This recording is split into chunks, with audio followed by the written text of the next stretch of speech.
এই বেগুনের কিলো কত করে জানো? কত? 80 টাকা। 80 টাকা বেগুনের কিলো, বুঝতে পারছো? আর এই বেগুন রাত্রে আমরা চপ বানাবো। বেগুন দিয়ে রাত্রে চপ হবে না দিনে হবে, আমি বুঝতে পারছি।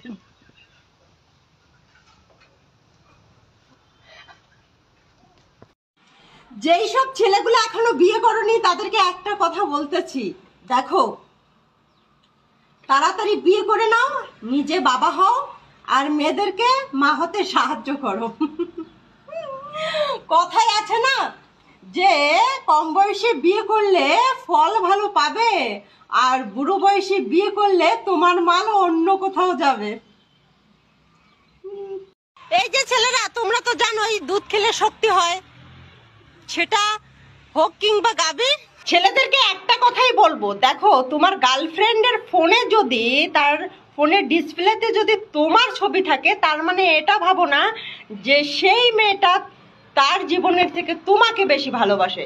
কারণ একটা কথা সবসময় মাথায় রাখবে, ইঁদুর মারার ওষুধের প্যাকেটে কিন্তু ইঁদুরের ছবি থাকে, বুঝতে পারলে? এই যে ছেলেরা, এইটা কি বলো তো? এটা হচ্ছে চেয়ার, আর এই চেয়ারটা হচ্ছে কিছু কিছু মেয়েদের মতো। এই যে এখন আমি বসলাম, এরপরে আমি উঠে যাওয়ার পরে তুমি বসবে, তুমি উঠে যাওয়ার পর আরেকজন বসবে, এইভাবে চলতে থাকে, চলতেই থাকে। তোমরা যদি না বুঝে থাকো তাহলে পুকো দেখো, বুঝতে পারলে? যেই সব ছেলেগুলা মেয়েদের পিছনে পিছনে ঘুরে আর মেয়েদের জন্য নিজের বন্ধু বান্ধবকে ছেড়ে দেয়, সেই সব ছেলেদের জন্য আমার আজকের এই ভিডিওটা। যার জন্য, যে মেয়ের জন্য ছাড়ছো তুমি বন্ধু বান্ধব, ব্রাদার, খোঁজ নিয়ে দেখো ওই নদীতে কাটছে আরো অনেকজনের সাঁতার। তুমি কি ভাবতেছো তার মানে তুমি একাই? খোঁজ নিয়ে দেখো তুমি তার 13 নম্বর ভাতার, বুঝতে পারলে? না বুঝলে পুকো দেখো। আমি আগেই বলে দিচ্ছি, আমার এই ভিডিওটা থেকে সেই সমস্ত বৌদিগুলো দূরে থাকবে, যেই সমস্ত বৌদিগুলো পেট আর নাভি দেখে নিজেকে সেলিব্রিটি মনে করে। তো আমি একটা কথা তোমাদেরকে বলতে চাই, দেখো আমার হাতে একটা আছে কলা, ঠিক আছে? এই কলাটার ছিলকা সমেত যদি আমি বিক্রি করি তো যে কেউ 5 টাকা দিয়ে নিয়ে নেবে, তাই তো? কিন্তু যখন আমি এই কলাটার ছিলকাটা ছিঁড়ে এটাকে রেখে দেব, তখন এটা কেউ নেবে না, ঠিক আছে? তখন এটার কোনো দামই থাকবে না। তো সেই সমস্ত বৌদিগুলোর দাম হচ্ছে এরকমই। কারণ একটা ছেলের যদি ভিডিও ভাইরাল না হয়, ছেলেটা চেষ্টা করে যায়, কিন্তু একটা মেয়ের যদি ভিডিও ভাইরাল না হয়, তার শরীরের কাপড় খুলে যায়। বাহ, তোমাদের চরিত্র ফুলের মতো পবিত্র। কথায় কথায় কিছু মেয়ে আছে যারা বলে ছেলেরা নাকি স্বার্থপর, ছেলেরা নাকি বেঈমান, ছেলেরা নাকি বিশ্বাসঘাতক, ছেলেরা নাকি প্রতারক। তো সেই সব মেয়েদেরকে বলতেছি, হ্যাঁ তোমরা ঠিকই বলেছো, ছেলেরা বেঈমান, ছেলেরা বিশ্বাসঘাতক, ছেলেরা প্রতারক। কারণ ছেলেরা নিজের কষ্টের কথা কাউকে মুখ ফুটে বলতে পারে না। ছেলেরা মেয়েদের মতো করে চিৎকার করে কান্না করে কাউকে দুঃখের কথা প্রকাশ করতে পারে না। কারণ সে যদি চিৎকার করে কান্না করে না, সবাই তাকে বলবে, কি রে ভাই মেয়ের মতো করে কান্না করতেছিস কেন? ছেলেদের জীবনটা হচ্ছে একটা নৌকার মতো, কখনো ভাসছে কখনো ডুবছে। পরিবারের সুখ শান্তি সবকিছু মায়া ত্যাগ করে বাইরে শুধু ইনকাম করে পরিবারের লোকের মুখে হাসি ফোটানোর জন্য। আর দিন শেষে পরিবারের কাছ থেকে এটাই শুনতে হয়, তুমি আমাদের জন্য করেছোটা কি? একটা পরিবারের ছেলে যখন বিয়ের আগে কাজ, একটা দিদি ভাই আমাকে কমেন্ট করেছে যে দিদি ভাই তুমি তো অনেক ছেলেকে নিয়ে ভিডিও করো, তো আজকে তুমি আমাকে নিয়ে কিছু ভিডিও করো। তো পল্লবী দাস, তোমার জন্য এই ভিডিওটা বোন, ঠিক আছে?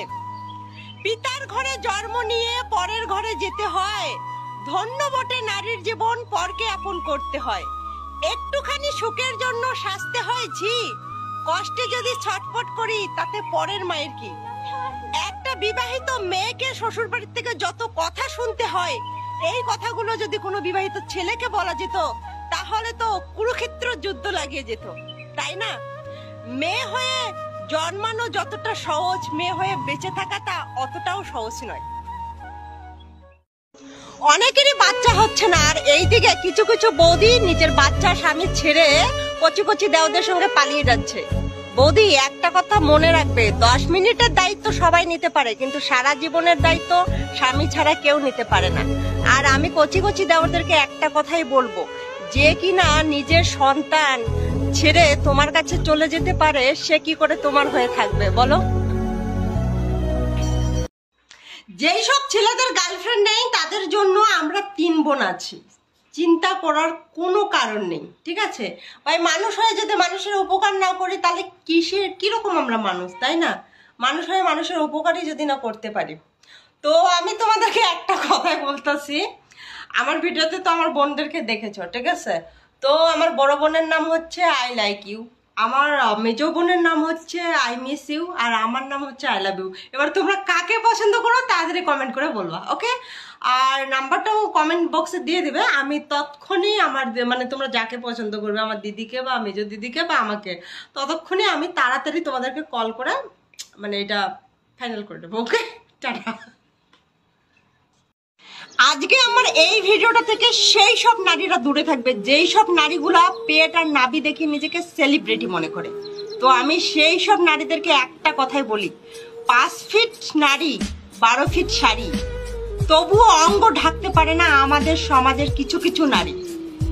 যেই সব নারীগুলা পেট আর নাভি দেখিয়ে ভিডিও বানায় সেই সব নারীগুলা হচ্ছে 1 নম্বরের খানকি মাগি, বুঝতে পারছো? মা কখনো হয় না পর, যতই আসুক তুফান ঝড়। অন্যের ভালোবাসা হতে পারে ছলনা, কিন্তু মায়ের ভালোবাসার সাথে কোনো কিছুর হয় না তুলনা। বেঁচে থাকতে এই মাকে ভাই করো সবাই যত্ন, হারিয়ে গেলে বুঝবে তখন মা ছিল কি রত্ন। মায়ের আদর মায়ের কদর ভোলার মতো নয়, এই মাকে বাসলে ভালো ভাই হবে না তো ক্ষয়। মায়ের কোলে মাথা রেখে শান্তি আমি পাই, জন্ম নিয়ে বারে বারে আমার মাকে চাই। তো যারা যারা মাকে ভালোবাসো তারা তো অবশ্যই ভিডিওটা লাইক করবে। আর একটা কথা বলতেছি, যারা ভাবো যে বাবার থেকে কেউ বেশি ভালোবাসে সেটা হচ্ছে ধোঁকা। আর মায়ের থেকে যদি কাউকে তোমার আপন মনে হয় তাহলে তুমি পৃথিবীর সব থেকে বোকা। ওই যে কথায় আছে না যে মায়ের থেকে নাকি মাসির দরদ বেশি, এই কথাটা মোটেও সত্যি না। কারণ তুমি বাবা মারা যাওয়ার পরে চাচার কাছে যাও আর মা মারা যাওয়ার পরে তুমি মাসির কাছে যেয়ে থাকো, তাহলে বুঝতে পারবে পৃথিবীটা কতটা কঠিন। এরপরে তুমি যেটা শিখবে সেটা কোনো বিশ্ববিদ্যালয়ে শিখতে পারবে না, বুঝতে পারলে? একটা ভাই আমাকে কমেন্ট করেছে যে দিদি ভাই তোমার প্রত্যেকটা ভিডিও দেখে আমার খুবই ভালো লাগে। তো ভাইটাকে বলবো থ্যাংক ইউ সো মাচ। এবং ভাইটা বলেছে দিদি ভাই আমার একজনের সঙ্গে 4 বছরের রিলেশন, আর এখন আমি জানতে পেরেছি যে এ অন্য কারোর সঙ্গে সম্পর্ক জড়িয়ে গেছে। সে কি করে পারলো এই 4 বছরের রিলেশনটাকে শেষ করে দিতে? তিলে তিলে একটা রিলেশন করতে গেলে তিলে তিলে কত কিছু করতে হয়, ঠিক আছে? ঘন্টার পর ঘন্টা কথা বলেছিল মেয়েটার সঙ্গে, ঘন্টার পর ঘন্টা সে মানে এতটা সময় দিয়েছিল মেয়েটাকে। তো যাই হোক, আমি একটা কথাই বলবো ভাই দেখ, ও একটা মেয়ে, কোনো মা না যে একবার চলে গেছে, মা হারিয়ে গেছে তাকে আর ফেরত পাবো না। একটা মেয়ে গেছে তো কি হয়েছে, এরকম 1000টা মেয়ে আরো তোমার পিছনে লাইন দিবে। আমি বলছি দেখো, ওই যে কথায় আছে না, যে মেয়ের 12 জনের সঙ্গে কথা বলার থাকে অভ্যাস, তো সে কি করে বুঝবে যে একটা ভালো জিনিসই যথেষ্ট?